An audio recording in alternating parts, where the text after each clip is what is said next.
Tennessee. Now I don't have to remind you people who made that riff famous. It was written by Chuck Berry, of course, but probably a whole new generation of people in 1964 heard that from a live record. One of the hottest records in the country, no pun intended, in the middle of July. Ladies and gentlemen, a song called Memphis, a man named Johnny Rivers.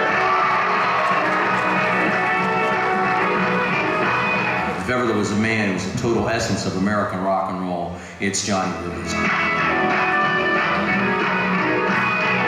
Growing up in Baton Rouge in the 50s was a great musical experience because it was during the transition from rhythm and blues to rock and roll.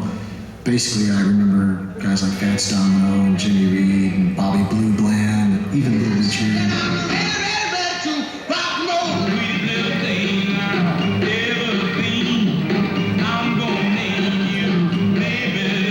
I think anyone who played guitar, when Maybelline hit Chuck's first hit record, I mean, everyone just jumped on it. And the interesting thing about it was almost like black country music, almost that bluegrass country kind of feel to it. It wasn't typical R&B. And Chuck played like horn riffs on his guitar.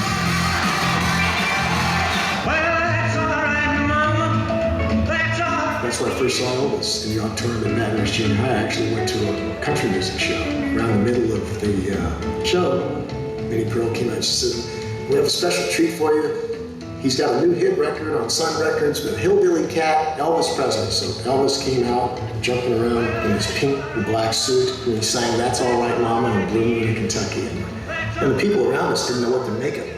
Some of them even started laughing. And I remember looking up at this guy going, "Wow, this guy's really cool."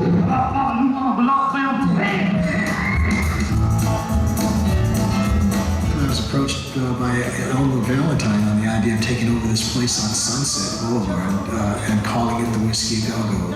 It's just caught on like in 2 or 3 nights. People liked it and started coming in dancing and stuff. And I haven't seen that kind of reaction from that kind of a crowd since the Twist in Philadelphia and New York with Chubby Checker. Jane Mansfield dancing right in front of the bandstand, trying to keep herself gathered up. I'm not doing too well at it.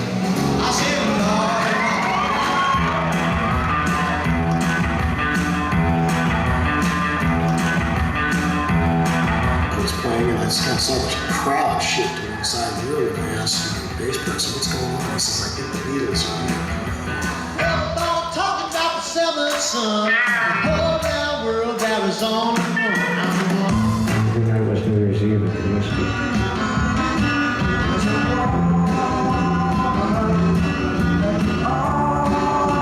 The music scene at that time was really alive. Every club had a band in it, and there were billboards with bands' names on them. I mean, that was ridiculous. I never thought of that. From where I came from, they advertised cornflakes and stuff on billboards. The Whiskey A Go-Go is being hypnotized by the delivery of Jim Morrison. The waitresses stop serving, the dancers stop dancing, even the go-go girls in their cages, and they're paid to dance. They even stop dancing. They were originally called Versatiles. We changed the name to the Fifth Dimension, which I thought was more contemporary. It was a long shot, really, that Johnny would ever hear one of my demos. He said, "Well, there's this one song I wrote for a Broadway play that never really happened, and it was about hot air balloons." God, we put all this work in on this song that doesn't really sound much like what's going on.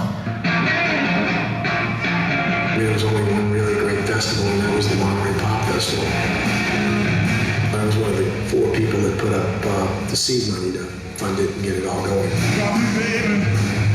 I remember Otis Redding just kill the audience. The Who. I mean, Jimmy got up there and lit his guitar on fire, and the fire marshal standing next to us flipped out, and we had to almost restrain him from running out there and grabbing him.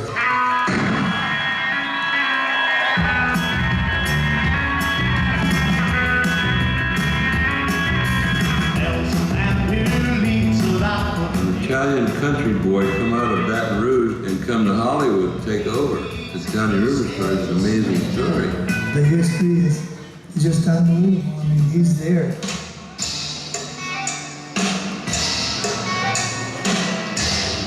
Well, when we first got there was this giant roach on the sidewalk, and Bruce and I picked it up and we smoked it, and it was like the most unbelievable grass we'd ever smoked. There's a riot going on. They're beating kids on the other end of the strip at Pandora Spots. One screaming voice, give us back our strip. Give us back our strip. Now, if you've seen this show with a friend and you've been taking drugs and drinking, make sure somebody drives them home. You know? Night.